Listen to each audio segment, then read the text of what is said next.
ketemu lagi di Expert Corner bareng gue, Amalia Fitariani, dokter gigi umum, yang akan membahas soal pertanyaan-pertanyaan kalian dan keresahan-keresahan teman-teman sekalian mengenai kesehatan gigi dan mulut. Check it out. Izin nih. Yang pertama, gigi sensitif itu bisa sembuh total nggak sih? Atau bakal selamanya nyut-nyutan tiap kena es kopi? Lumayan spesifik ya, es kopi ya. Ini emang ada rencana kayaknya untuk selamanya minum es kopi. Ya, untuk teman-teman yang nggak bisa melepas es kopinya, tapi ternyata giginya sensitif, sebenarnya ini bahasannya lumayan panjang. Karena gigi sensitif itu sebetulnya banyak banget penyebabnya. Bisa karena lubang. Terus yang kedua, giginya terkikis. Salah satu bentuknya yang paling umum ya, itu ada abrasi, ada afraksi. Tolong diedit ya editor. Abrasi dan juga afraksi. Atau bisa aja, nih tiap minum es kopi, esnya lu kunyah nggak gitu. Jadi kalau misalkan ternyata ngunyah es yang terlalu keras, kadang kita nggak sadar kalau giginya itu patah atau fraktur kita sebutnya, istilahnya gitu. Nah, nanti biasanya kalau misalnya ke dokter gigi udah teridentifikasi kira-kira apa penyebab rasa ngilunya, ditanganin, biasanya hilang tuh rasa ngilunya.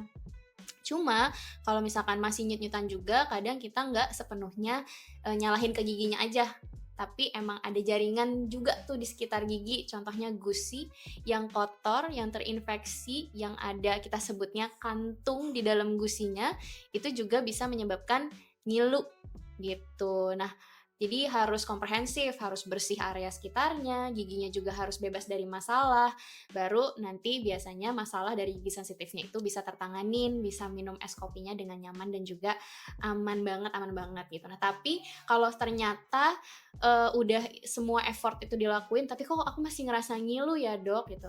Nah, banyak tuh ikhtiarnya, biasanya tuh kita temuin di pasien-pasien yang memang giginya itu, pori-pori giginya itu sudah lebih besar dibandingkan yang lain, jadi hipersensitif. Sama kan kayak orang yang normal-normal aja tapi nggak bisa ngegigit es krim.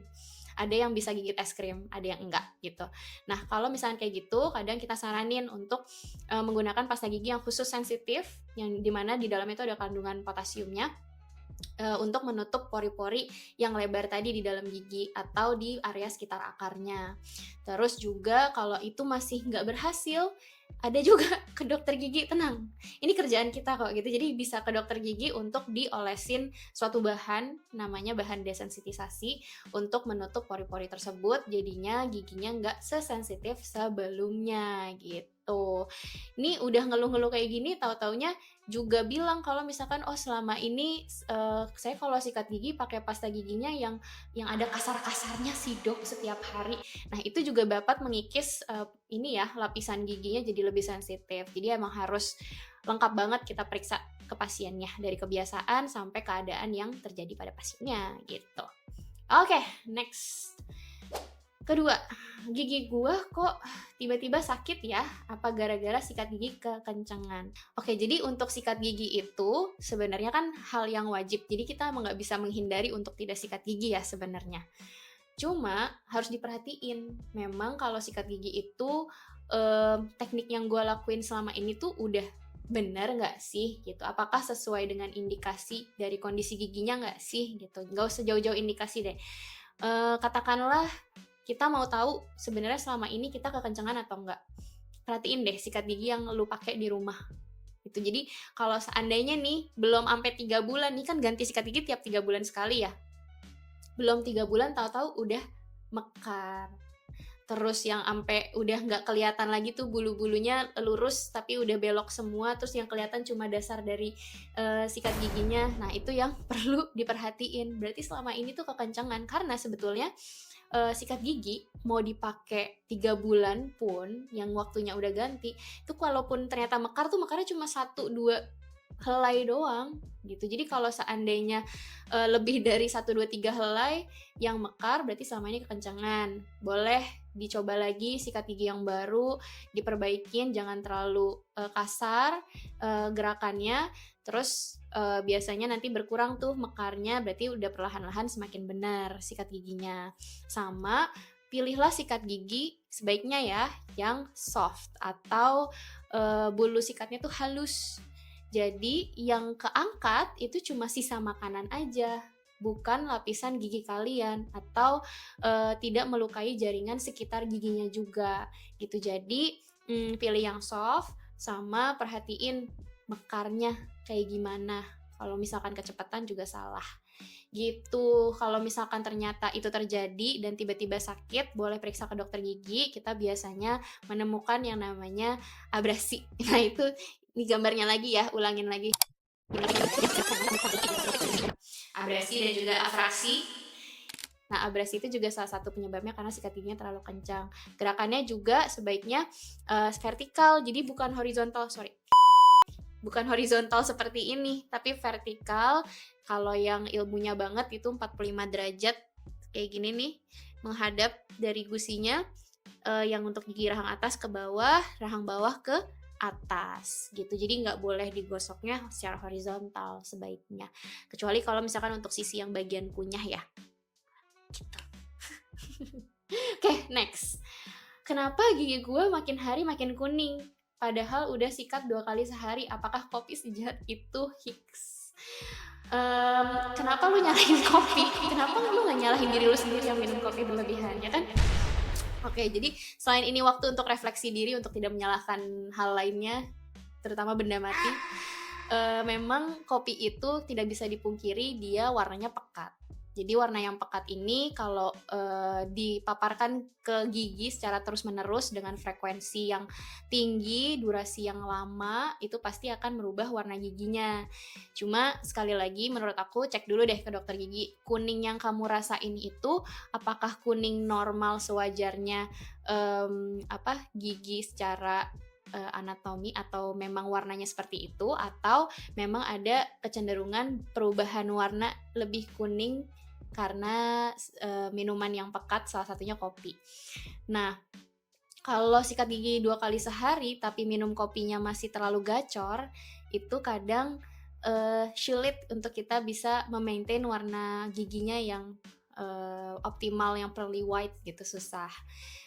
Jadi kita ada nih beberapa tips and trick yang biasa kita share ke pasien.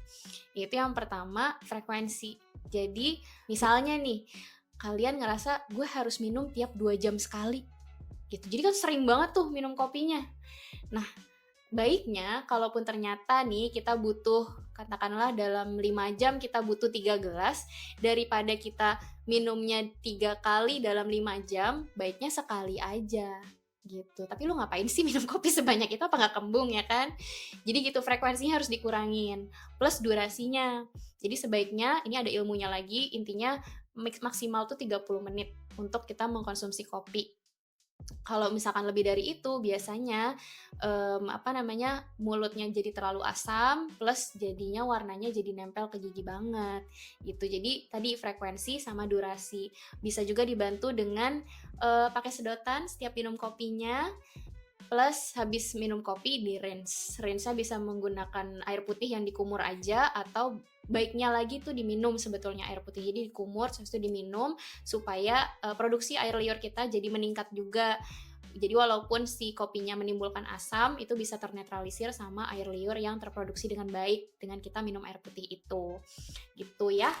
Next, kumur terlalu sering pakai mouthwash bisa bikin mulut kering beneran ya gitu. Oke. Jadi mouthwash itu banyak banget jenisnya di e-commerce, apalagi di convenience store, yang toko-toko yang biasa kita bisa temuin di mall-mall, itu tuh menawarkan berbagai macam obat kumur sebetulnya. Nah, yang perlu kalian cek itu adalah ingredients-nya apa. Kalau misalkan ternyata dia mengandung alkohol, atau ada klaim bahwa dia adalah obat kumur kosmetik, itu biasanya dia memang memberikan sensasi segar aja di awal-awal.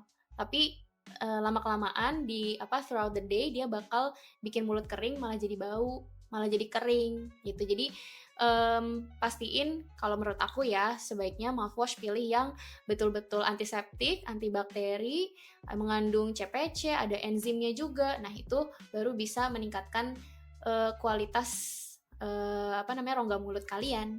Gitu. Semoga dari jawaban-jawaban dan pertanyaan-pertanyaan ini dapat menjawab kegelisahan sorry. Semoga dari sesi ini bisa menjawab seluruh kegelisahan kalian mengenai gigi dan mulut. Aku yakin sebenarnya masih banyak banget ya yang perlu dijawab, dan juga banyak banget pertanyaan dari teman-teman sekalian yang belum sempat dijawab. Jadi semoga kita bisa ketemu di sesi berikutnya di Expert Corner. See you.